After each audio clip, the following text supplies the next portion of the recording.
Good evening humans, Tyrannosaurusmoth here, and tonight we're taking a look at the Plunderlings Fawn Grotto from Lone Coconut. Last year, the whole Plunderlings Kickstarter was like the talk of the town, so to speak.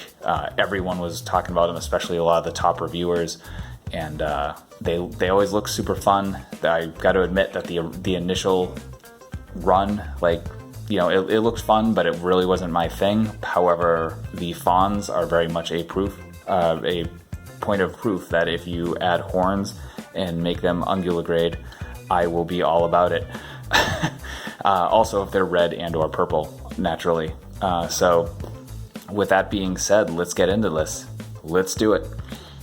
Jumping right into aesthetics, Grotto is adorable, in a word. The proportions are very childlike, the features are very childlike with the giant eyes.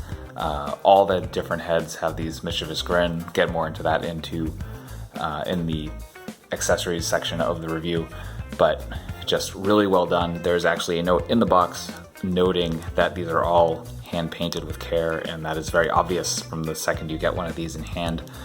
And it's all just immaculately done. A lot of care went into it, and you love to see it. I mean, again, the hype is real for these. They look great. There was clearly a lot of just love and care put into them, to keep using those terms.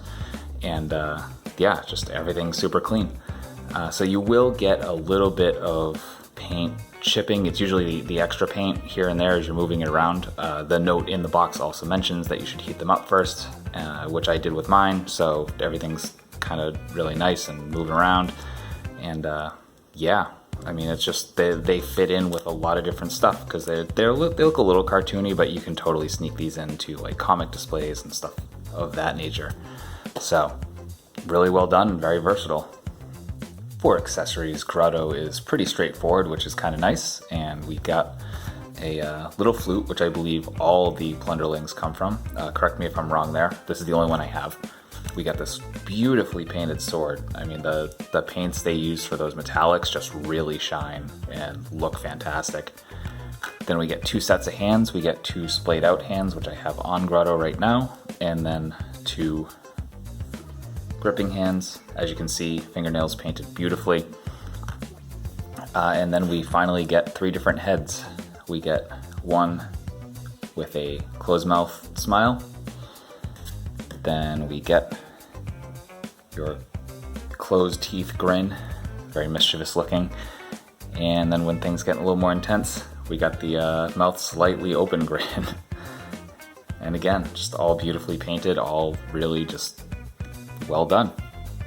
And moving on to articulation, even though Grotto is not even 4 inches tall, they still gave him 25 points of articulation, which is fantastic for the scale. I mean, there are other lines that do that, but I mean, this really helps with the expressiveness of the Plunderlings figures.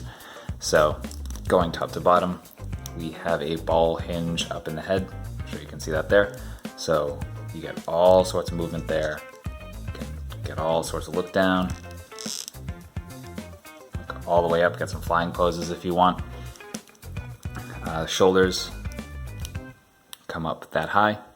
No bicep swivel, but you've got some swivel in the elbow as well as a hinge. So you can come there.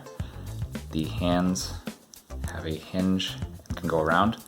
And both the holding hands actually have vertical hinges, so you can actually get your slashing motions out of that.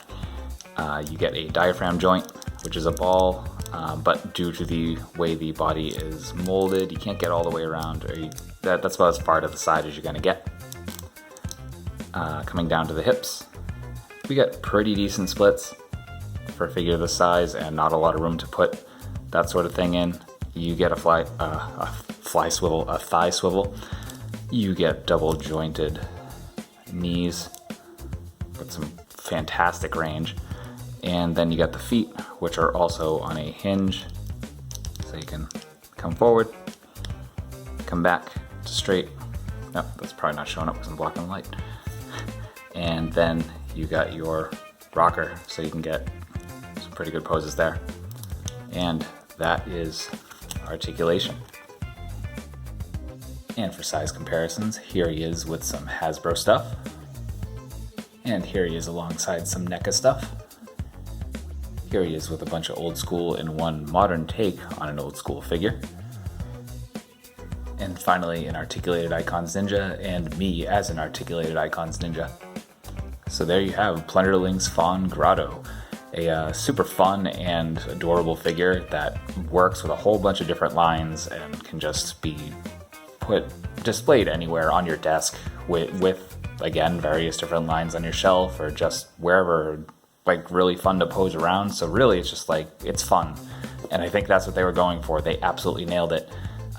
Lone Coconut has absolutely been kicking ass with this, and hopefully they continue to, because I hope more people get to experience this.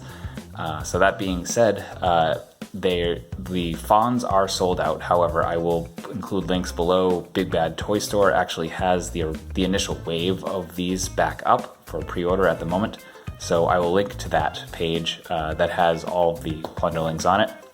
And if you want to pick one up for yourself, you can do so there. So that being said, thank you so much for watching. I hope this was informative and that you enjoyed this review. And if you did, please leave a like, comment, and if you really liked it, subscribe. If you really, really liked it and want to help the channel further, there will be links in the description for other ways to help, whether it's my Ko-Fi or supporting my music. I record as Transdusk. Stuff will be down there. So just check it out. And yeah, with that being said, take care of yourself, take care of those around you, and I will see you in the next video. Moth out.